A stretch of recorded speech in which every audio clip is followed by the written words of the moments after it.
A quiet night in Toledo, Ohio is shattered as a barely conscious teenage girl is the beginning of a 16-month murderous rampage across the city. We start noticing the attacks on young couples. By mid-September, the total number of victims rises to 15. It was a very, very scary time here in Toledo. Not here.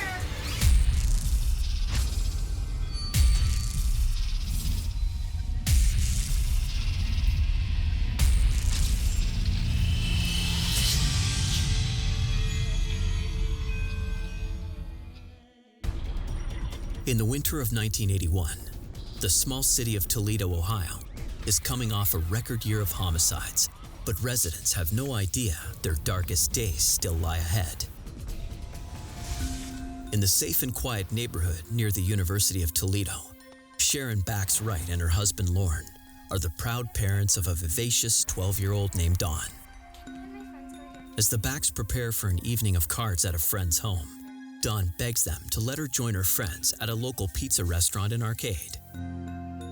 Dawn had planned to meet with several friends over at Fat Daryl's. It was a kids' place. It had a lot of games in it, and it was a hot spot for kids over in West Toledo. Their parents would generally drop them off and pick them up at the end of the night. Gave her the phone number, and I said, you have to be home at 10:30, honey, because I thought, for a 12-year-old, late enough. She says, okay, Mom. Later that night, Sharon calls home to make sure Dawn got back before her curfew. When she doesn't pick up, the couple heads straight to the house to check on their daughter. It's completely unlike her to be late. We got in, bed still made, and I called her name, no answer. Not here. So then I started calling the other girls' home, and then when they said, well, the girls are here, I said, what happened to Dawn? I don't know. According to the girls, things didn't go as planned when it was time to head home. There was a mix-up in how Dawn was going to get home. I believe that she was to call her mother and or be provided a ride with one of her friend's parents. According to her friends, Dawn went to call her parents, but couldn't find the paper with the phone number on it. So they set off 3 girls walking home. Down Secor to Central, one cuts off, goes off in one direction, and then Dawn continues on by herself, in the dark, alone. A distance of just a mile, but Dawn never made it to her front door. Sharon's next call was to the Toledo Police Department. I went to the home and interviewed the parents, asked them whether she might be a runaway, if she had any reason to run away. They want to wait 72 hours before they look. They tried to say, maybe she's a runaway. I said, not her. She's a good kid. She has good friends. Please find her. I knew right then something was wrong. Detective Bill Adams launches an immediate search. With missing children, every moment counts. I then drove and walked the most likely route that she would take in returning home if she were walking. Walking along Secor Road, I would check alongside the road and depressions and ditches. I did that all the way to her home. As Adams retraces Dawn's steps, her parents spring into action. Called friends. I called her aunt to see if anybody had heard from her. My neighbors would look up and down the side streets and over by the creek and the overpass and by the university. Finding no sign of her, searchers are determined to make a fresh start in the morning. Didn't eat, didn't sleep, just was in a daze. Shock. When you get a 12-year-old reported missing and there's absolutely no clue where this child might be, they work at about 24/7. But in spite of the massive efforts, there is no trace of young Dawn. Then, on the 4th day of the search, the Toledo Police Department receives an anonymous tip. The dispatcher's office received a telephone call, anonymous caller, stating that they were salvaging metal out of the old abandoned State Theater and that they believed they had seen a body in the basement. I went in a side entrance and we went down below the stage. It's pitch black down there. If there's no lighting, you just can't see where you're going. It was like a maze down there, and we moved through these separate rooms into the body was lying, and it was a horrendous scene. Once they're able to light the scene, officers recognize the victim. 12-year-old Dawn Bax. She was fully clothed. It appeared that she had received a terrible blunt blow to the head. Confirmed what we believed at the scene, that this child had been sexually assaulted and allowed to reclothe. And after she reclothed herself, she appeared to be in shock. She appeared the basement floor in circles for quite a time until I believe she finally collapsed from loss of blood, and then the death blow was administered. She was brutalized. She was alive during some of this, and we know that because there were bloody footprints. And she was hit over the head with a pipe, and she was sodomized and raped and left there. You know, precious 12-year-old, innocent. It was just a wicked, wicked deed. Dawn was my only child, the center of my entire life, and how it changed forever. I was very overprotective. If it was dark, Dawn was not allowed off the front porch. And if she rode her bicycle, it was right on our block. She would always say, "You treat me like a baby. If I'm 99, you're still my baby." And she says, "Mom." She didn't like being protected like that. While technicians comb through the crime scene, Detective Bill Adams must deliver the worst possible news to Dawn's family. Bill Adams come to me and said they found her. And I said, "She's dead."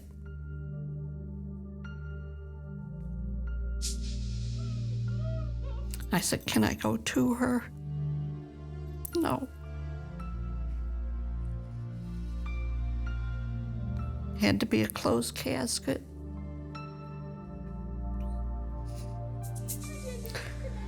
I just don't understand why God lets those kind live. They don't deserve to breathe. Authorities also struggled to conceive of who would be capable of inflicting so much agony upon a child. The problem is that this was a time before the advent of scientific technology that helps us solve crimes. So whether there was a fingerprint there or whether they were good at not leaving fingerprints, I can't say, but nothing was recovered. Investigators search through recent cases, looking for a similarly vicious MO. And it doesn't take long before they come across an attempted murder case from 10 months earlier that seems to line up. On a quiet spring morning in a rural area of Toledo, the residents of a small home are startled to find a teenage girl, barely conscious, banging on their front door. It's early in. She tells officers that her boyfriend Tom was with her, and his car is parked just down the street. They come to the house, they see this girl that's stabbed and raped, and they go out and sort of retrace her steps. They locate the car, they pry open the trunk. The body belongs to Sandra's boyfriend, Tom Gordon. He's been shot 3 times with a .22 caliber weapon. Crime scene technicians cordon off the car and begin searching it inch by inch. Did the person who saw 12-year-old Dawn Bax 9 months earlier? And if so, how many other lives will they claim before their rampage is over?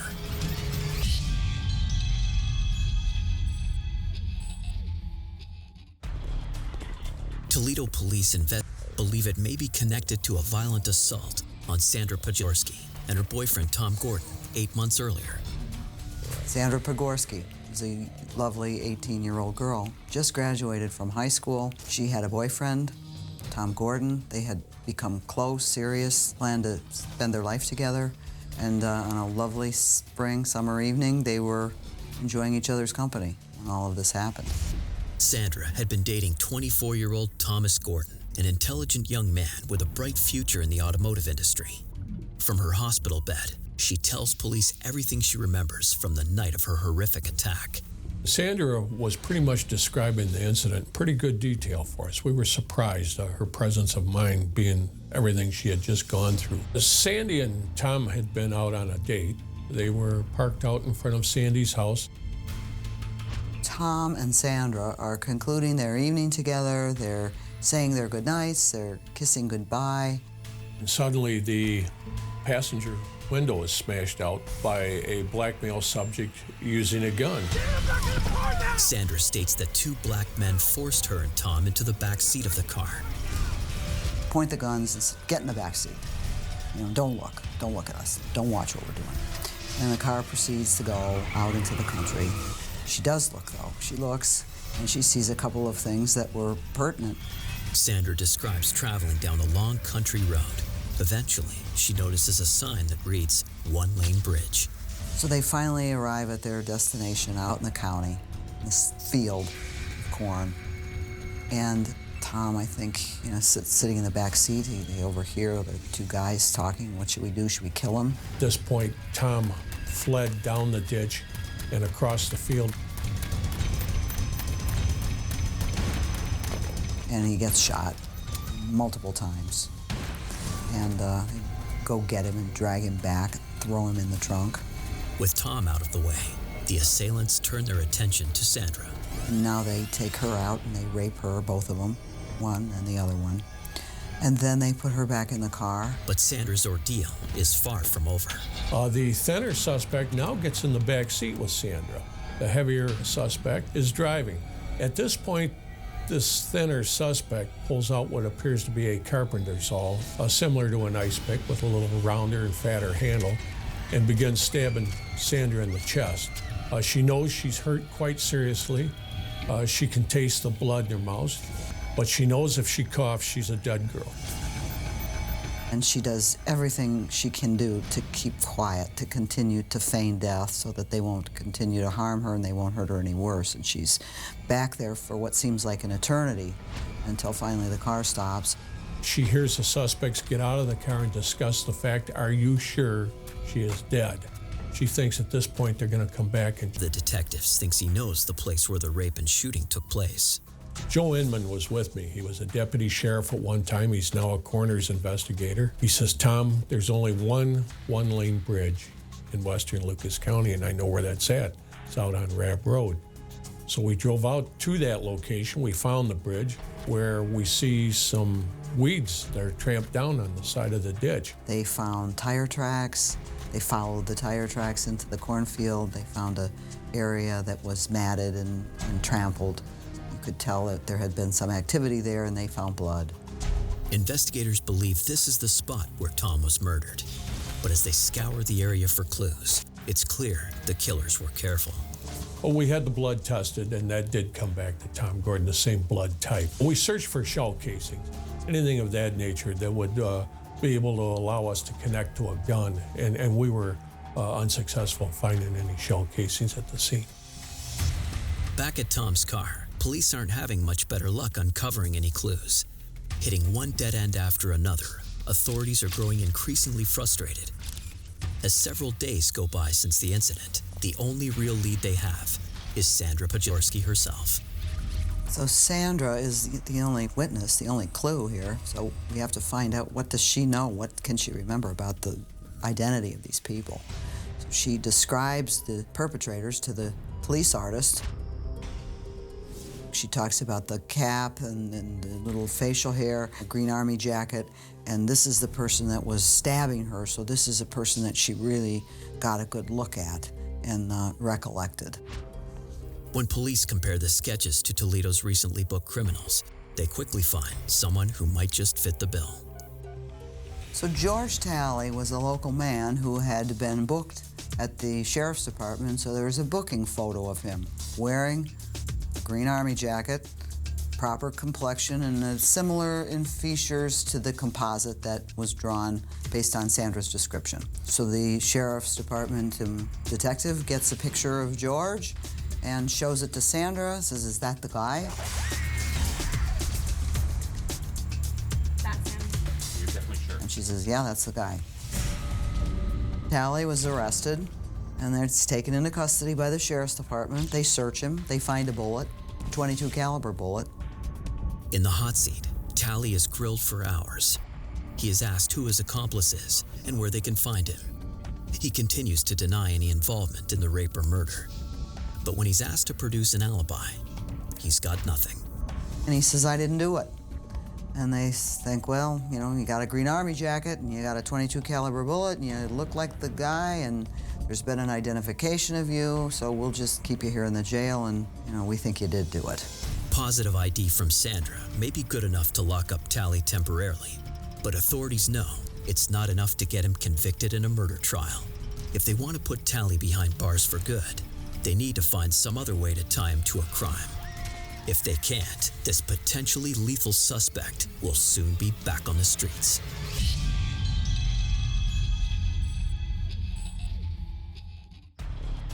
'18-year-old Sandra Pajorski was raped, stabbed, and left. Her boyfriend Tom was shot to death in the same assault. After a positive identification from Sandra, police have arrested their prime suspect, though they have yet to determine who his accomplice may have been. So in 1980, I am a young prosecutor. I get assigned the case State of Ohio versus George Talley. The investigating detectives from the Sheriff's Department thought this was a pretty much open and shut case, and this was my job to prosecute it. But prosecuting Tally may prove problematic. In Sandra's case, they showed her only one picture and said, you know, aggressively, assertively, is this the guy? So, you know, she's fragile, she's traumatized, she's emotional. She says, yes. Today, when we try to identify a suspect, we will show many pictures, all that look similar. So in other words, we don't show 5 people with beards and 1 clean-shaven person, so that the witness is identifying from their memory, not from some suggestiveness in the photograph. We don't ever show one. The next time Sandra sees George Talley, she's a lot less certain. Sandra has to come to court to testify about the procedures that were employed in identifying George Talley. This is going to be the first time that she's ever been in the courtroom, the first time she's ever seen, potentially, her abuser, you know, her attacker. She's 18, she's still fragile, she's still emotional, and he's in custody, and he's guarded by a deputy sheriff. And she sees him and she says, that is not him. That's not him. So I said, what am I gonna do now? I talked with his lawyer and I talked with my superiors, and we decided to let him take a polygraph. And if he passed the polygraph, based on what Sandra said, based on that, we were going to let him go. When George Talley took a lie detector test, it showed that he was telling the truth. And we did let him go. But then the bloodbath started. In the month of January alone, 2 more incidents are reported that bear distinct similarities to the assault on Sandra and Tom. In one incident, a lone teenage woman was raped and stabbed to death by something like an ice pick. In both incidents, the rape victims were forced to put their clothes back on after the assault, just like Sandra had. As the year went on, there were more and more of these terrible serial killings, raping and killing of young white couples throughout our community. It was frightening. I think it was frightening for people who had young teenage kids. There were a number of these, and they continued and they continued. And it was a very, very scary time here in Toledo. A month after the attack on Don Bax, they strike again, and over the next 6 months, leave a trail of brutal rapes and murders unlike anything Toledo has ever seen. As time goes on, we start noticing the attacks on young couples. And that was the biggest thing that jumped out at us. They were couples who were together, either dating, walking together. By mid-September, 7 months since Don Bax's murder, the total number of victims rises to 15. All of them are young white residents of Toledo. Every month there was a murder, and I said it's the same ones that killed Dawn. Every month. March they killed, April they killed. The suspects were diabolical, you know, evil. They changed their weapons of choice throughout these scenarios. They had guns at one time, they had a baseball bat once a metal tube, metal bludgeon, a strangling, all these different ways of terminating life. Why were they trying to just throw off the police and confuse everybody, or was it just a different method of torture?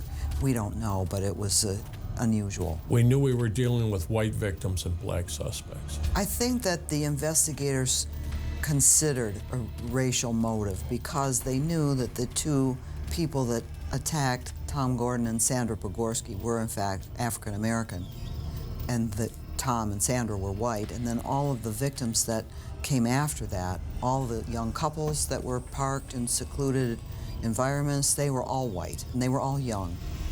Julia Bates can't help thinking that by dropping charges against George Talley, they may have unleashed this horrific killing spree. And it was just frightening to me. Did I let someone go out into the community and these serial killings continued? Oh my gosh. Searching the many new crime scenes, investigators are still unable to find a single piece of usable evidence. We weren't making any progress. We weren't getting a break in any of these crimes at the time. It was frustrating. It was long hours. We even noticed the uniform crews, how hard they were working. They were making traffic stops, anything that looked suspicious involving two black males. They were trying to identify occupants of cars moving late at night and providing those to us. And that requires a lot of legwork. At the end of the day, we were drawing zero. With the authorities outmatched, panic grips the city. I think that the parents were extremely careful. They were very, very cautious about letting their kids go anywhere alone at night. After a young girl walking home gets abducted and killed, I mean, that sent an incredible panic through the community. Everybody I'd walk by in the grocery store, I'd think, are you the murderer? Are you the one that killed my daughter? I looked with disbelief, wondering, what do they actually look like? Have I walked by them? Have I seen them? I didn't know. After the 16-month-long rampage, investigators worry that the only way they'll catch a break is if their careful suspects slip up, though it doesn't seem likely. But on the evening of September 18th, that's exactly what happens. So the Toledo police respond to a late-night 911 call at an apartment complex. Officers find two men lying on the ground in the parking lot. One of them is dead, the other in critical condition. They find a hysterical woman who said she also was almost killed. Police ask the girl about the attacker. She tells them he was a lone black male. He fled only moments before they arrived, but she'd recognize him again anywhere. The survivor is 20-year-old Leslie Sawicki, and what she tells police that night is the break they've been waiting for in their hunt for these monstrous killers.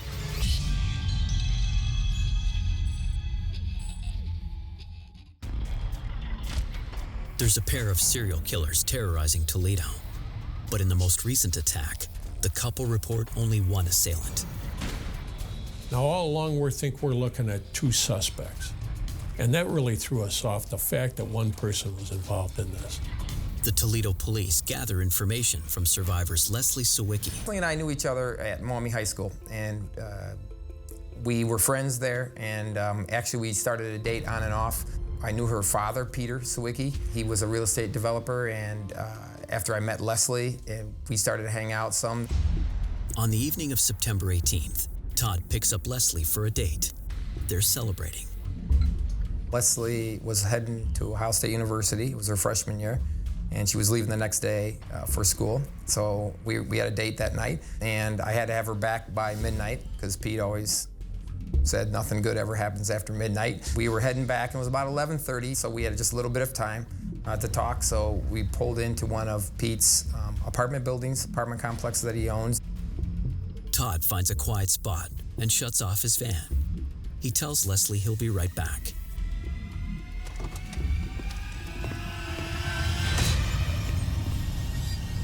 The moment I stepped out of the van, I heard someone's voice that said, "Get back in the van." And I turned around to look, and there was a man holding a gun.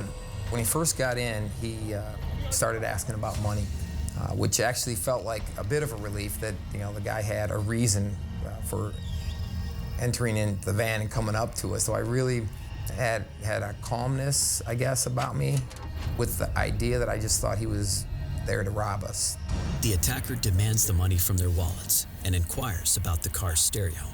I was looking for an opportunity to change the odds, to get out of the scenario. I wrestled for the University of Toledo, and I knew if I got a hold of him, it would change the direction of what was happening. But Todd and Leslie's nightmare is far from over. What started off as a stick-up quickly turns into something far more sinister. After he bound me up, he told Leslie to go to the back of the van. He wasn't going to tie her up. That's when I knew that what his intentions truly were. He had a gun on her in the back, and I was, I felt helpless a little bit at that point. He took her pants off, and I was, pleading with him. I said, no, please don't do this. And I just knew that I needed to react. My anger, my frustration, my worry, it just all welled up, and I blew up. I went from being in the seat, bound up, to being on top of him with his gun. I had the gun on his head, and I was pushing the gun against his head and just telling him to be still. He just kept moving, but I was pretty relentless with being on top of him and having him in control and not letting him move at all. He tells Leslie to run for help. She ran actually to one of the doors of the apartments, and they let her in. Leslie calls the Toledo police. She then calls her father, who lives just moments away. I saw some headlights pull up. I was hoping it was the police, but it wasn't. I saw it was Pete. Pete had got out of his car, and he was yelling for Leslie and yelling my name, and I yelled to him that I was in the van. After I got out of the van, I put him right back down on the ground, gained the control again. Pete was asking where Leslie was. Meanwhile, Todd is finding it difficult to keep his prisoners subdued while holding a gun in his hand. As I was holding the man down, I knew that I wanted to have both hands. I knew that I wasn't going to use the gun. I've never really had a gun in my hand before that. So I tossed the gun over the top of his head when he was laying down, and then gave me both hands to control him. Looking back, it was a decision that waited on my life for a very long time. He pushed himself back to the point of feeling for and finding the gun. Went through my neck and then through the bottom of my skull and hit the inside of my head, broke into pieces.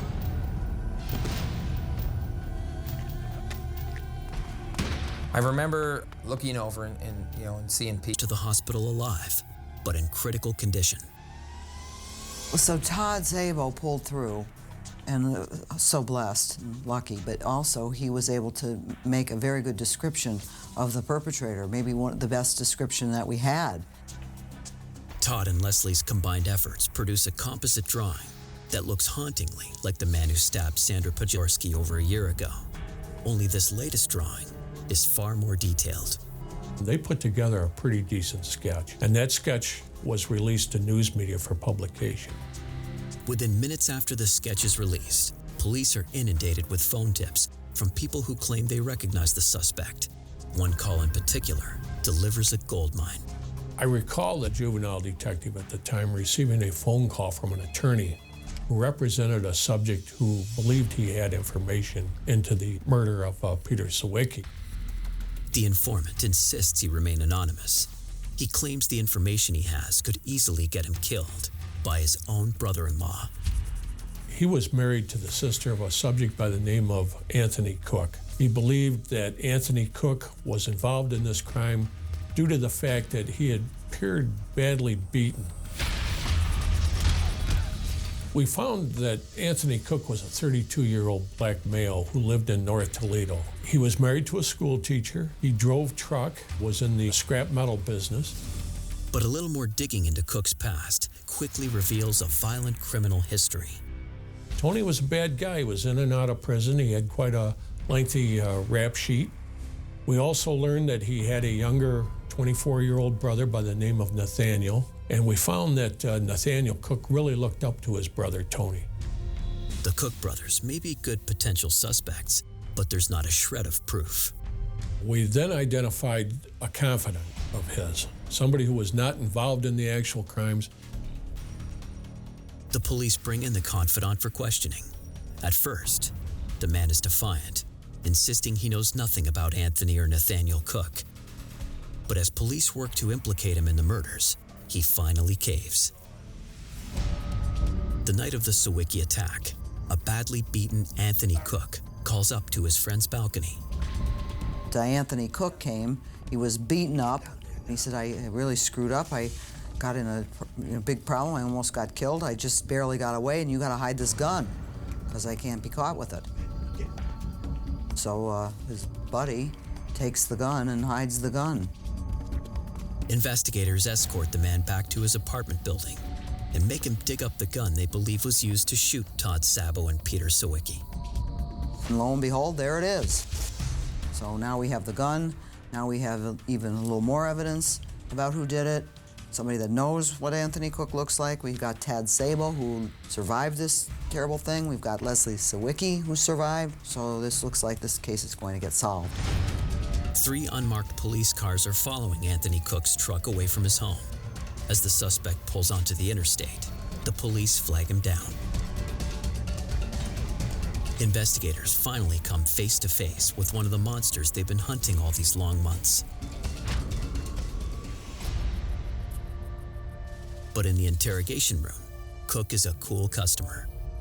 He may not be able to deny that he shot 𝐁𝐷𝐸𝐸 and Peter 𝐀𝐥𝐸𝐸, but he insists he had nothing to do with any of the other assaults.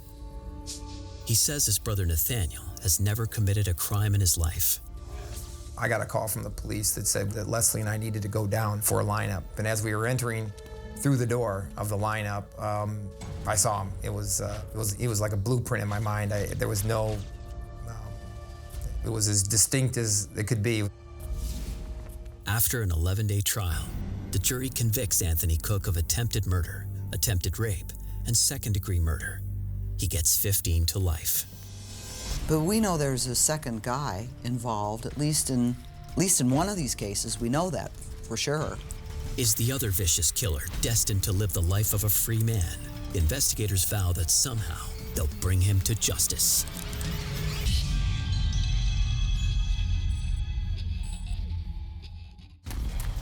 Defying rampage, police have one half of Toledo's serial killing duo in custody, but they can only convict him for a single murder, and the possibility of his parole still exists.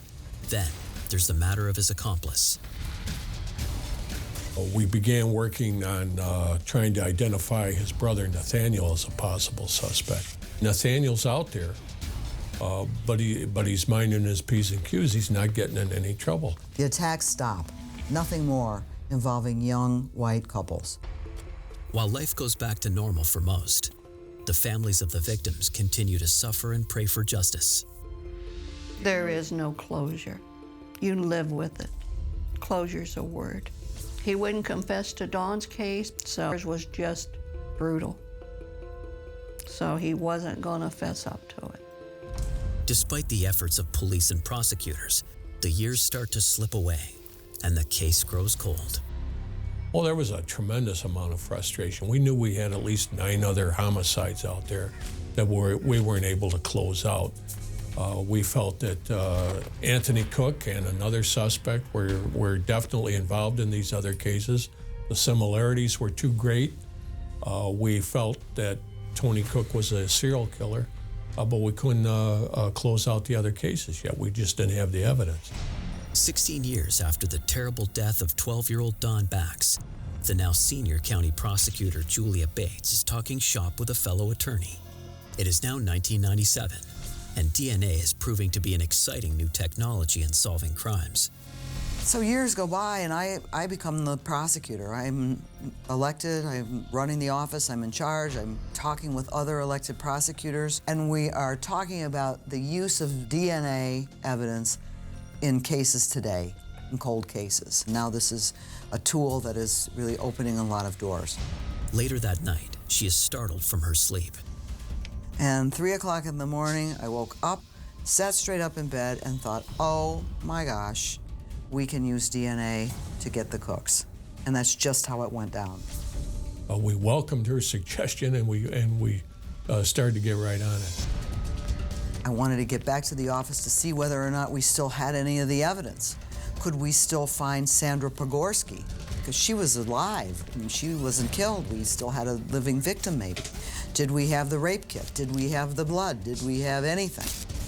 To their astonishment, technicians are able to find and test the rape kit from the very first victim, Sandra 𝐂𝐿𝐴𝐺𝐸. They found Sandra 𝐂𝐿𝐴𝐺𝐸. She was 38 years old, married with children. We said, Sandy, listen, you gave us a pretty vivid description of this suspect, the second suspect in the automobile.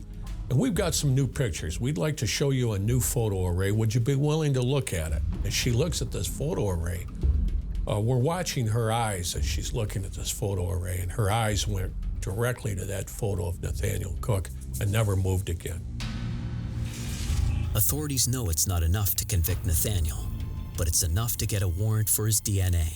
We had problems locating Nathaniel. He flew so far under the radar. We were having troubles locating him. But finally, we located a telephone number for him. I remember Sergeant Forrester calling him and asking him to come down to Scott Park to speak to us. We informed him who we were and what we were doing.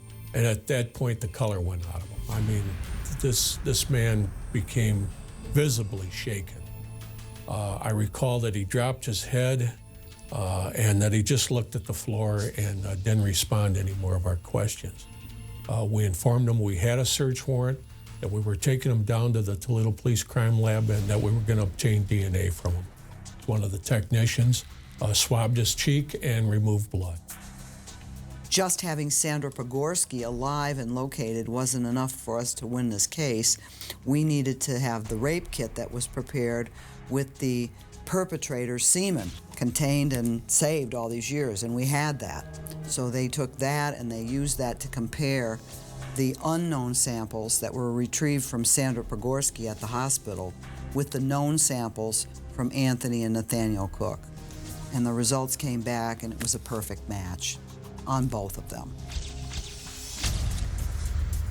The Cook brothers' trial for the rape of Sandra 𝐂𝐿𝐴𝐺𝐸 and the murder of her boyfriend Tom Gordon is only days away when Julia Bates receives a phone call from the Cook's defense attorney. Like Friday and the trial's Monday. And the defense attorneys come to us and want to know if we would consider a plea. It's like, oh my gosh, really? Like, are you serious? Like a plea to what? Well, Anthony would like to save his brother. He will plead to aggravated murder if you'll give the brother a little bit of a break. And then we said, well, okay, I'll tell you what, we'll consider it, but only if they tell us everything they did and they have to pass a polygraph. We'll consider it. And we have to make sure, we have to talk to each and every one of the families to make sure that this is what they want to do. And I said we would not do this if they didn't want us to do it. The victims' families unanimously agree to the plea bargain. We had Anthony Cook brought over first. We sat in an interview room, and we kind of let him run with it. As the Cook brothers detail how they abducted, raped, and murdered their victims, one retelling stands out above the others.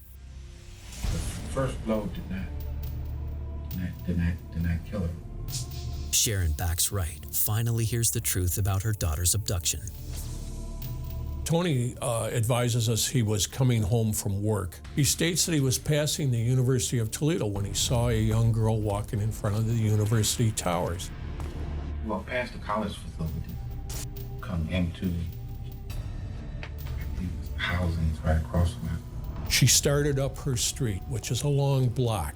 He parked his truck at the curb and then walked towards Dawn. He then walked way out and around her to give her space. Pivot and swing back around the neck. Took her to the truck.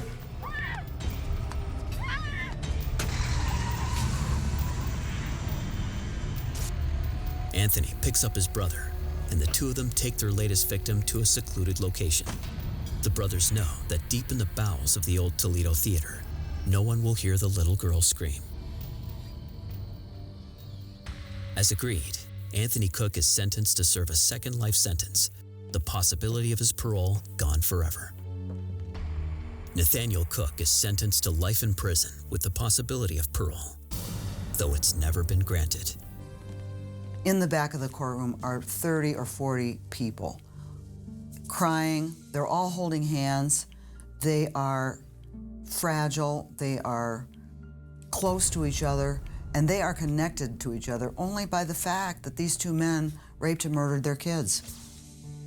When I think of Dawn now, to picture her as an adult, I think she would be very special to other people and helpful. She loved babies and animals and people in general. She would have been a good, productive person. They plea bargained for their life. What if Dawn could have asked for one more day, another hour? I will never know how long they kept her, tortured her, raped her. I always said there's some good in everybody until this happened, and I thought how wrong I was.